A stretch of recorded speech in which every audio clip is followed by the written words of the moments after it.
Good morning guys! Welcome to 5th Generation Hobby Shop. Welcome to another unboxing and shooting test of WE 2011 High Kappa T-Rex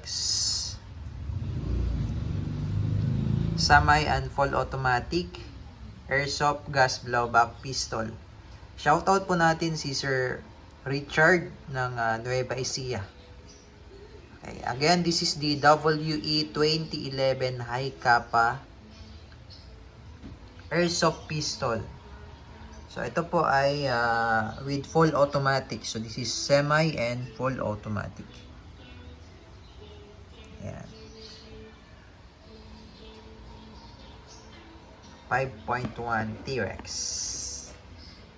This is the model. High Kappa T-Rex by WE. Ayan. Silver slide. So actually this is two-tone. Silver slide, black frame. Ayan. So naka-magwell na siya, naka-stippled grip, anti-skid, with manual safety, beaver tail safety, markings on slide. This is made in Taiwan. It has also accessory rail for flashlight. Pwede mo siyang kabitan ng flashlight with laser. And then naka fiber optic sight na po siya, front and rear. With markings on the barrel. Ayan. Kaya medyo astig-astig siya, oh. Kahit airsoft siya, meron siyang markings. So sa original, it's 45.45 ECP. Oh.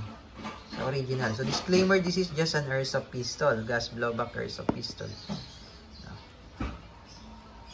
Yung sight niya is adjustable, elevation, rear. Tapos ito siya guys, ito yung switch para sa full auto and semi-automatic.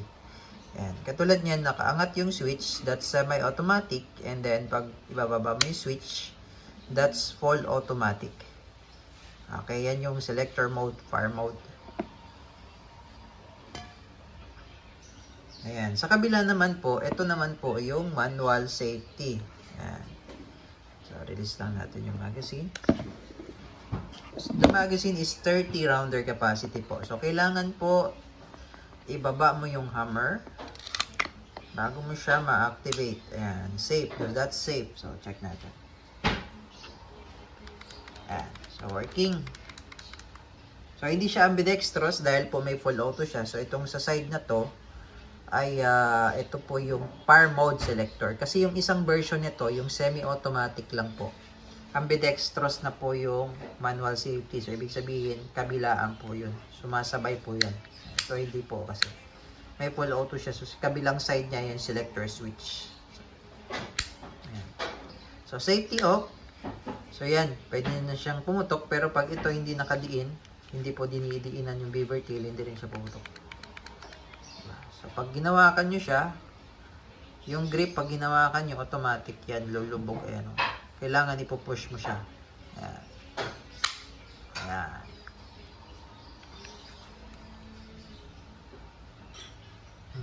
Ganda niya, 5.1 T-Rex Airsoft Pistol. Okay. So, ito yung mga extra order ni Sir Richard. So, meron na pala siyang free na gas. Number 12 yan. Free. Tapos, ito yung extra order mo, sir, na isa pang tangke. And then, yes, of course, the owner's manual. Then, yung bala, free na rin tong 0.23 grams, 4,000 shots yan. Then, yung another extra pack order mo, sir. And then, yung silicone oil. Sorry. Okay, so magazine is 30 rounder capacity also. Ayan, 30 rounder, pero we suggest na kalahati lang yung load para yung spring kasi pag laging puno, laging nakababa yan sa yan, compress. Pag laging compress, so lumalambot yan. So pag malambot yung spring, tatagalan. Lalo na pag laging puno, so hindi rin maganda sa ating magazine yon. Kasi pag malambot yung spring, pwedeng hindi na siya mag-open slide, or pwede rin siyang tawag nito yung Pag pinuputok mo, walang bala lumalabas. Kasi nga, hindi niya na magmi-speed siya. Kasi hindi niya na matutulak ng maayos yung bala or yung BBs. So, load tayo ng gas and BBs. Ito pala sir, higpitan ko muna yung mga valve, outlet and inlet. At lalagyan na po natin ng oil. Para po pagdating dyan sa inyo ay maigpit na at intact na siya. Bawas lang tayo ng konting oil dito.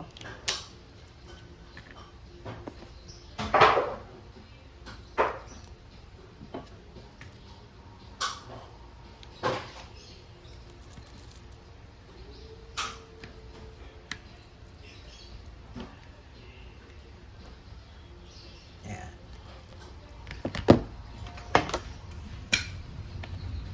Okay, ganun din dito sa inlet. So, ito po, pupush nyo lang to. Yung pin. Yan, pupush nyo lang yan.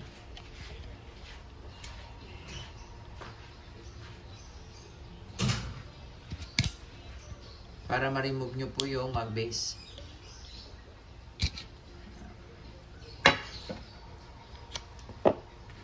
So, ito naman po yung inlet valve.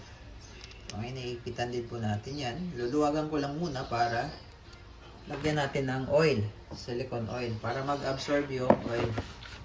Saan na yung oil?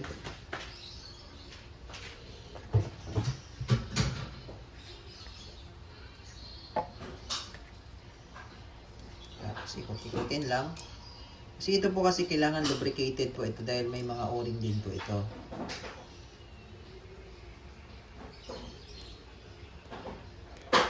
Tamang higpit lang din po, no?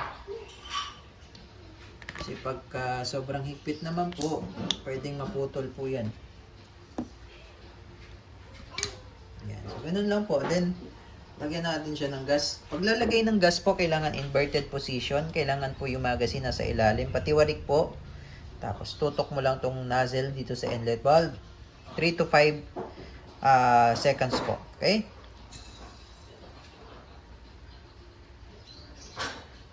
Okay. So, yan. Ginawa nating 5 seconds dahil meron yan full automatic. Okay. So, load tayo ng bala.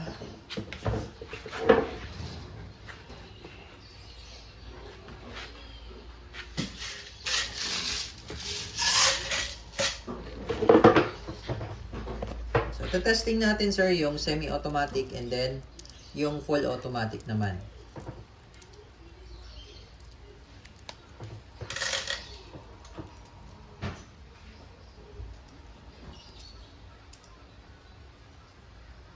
So, lagyan ko lang po muna ng 10 rounds. Yan. Para sa semi-automatic. Ng semi-automatic muna tayo. So, pag semi-automatic, angat mo lang yung switch. Ayan. Okay. Testing. Semi-automatic. Lagay muna natin save. Set up ko lang yung ating target. Okay, testing. This is semi-automatic. Yan, T-Rex. High kappa. Okay. So, lagay lang natin unsafe. Firing.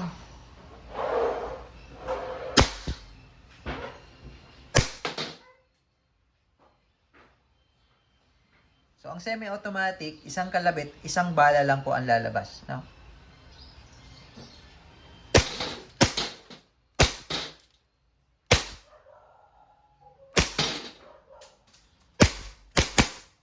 Yan po yung semi-automatic.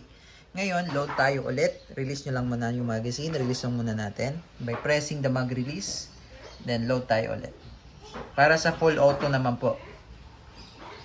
Okay, so another 10 rounds for full automatic. So, ito kanina, nag-open slide siya. So, hinayaan ko lang munang nag-open slide. Then, insert the magazine. Yan.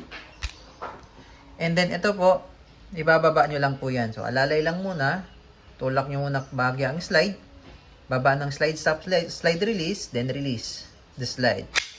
So, hindi mo na kailangang ikasa po kasi galing po siya sa open slide.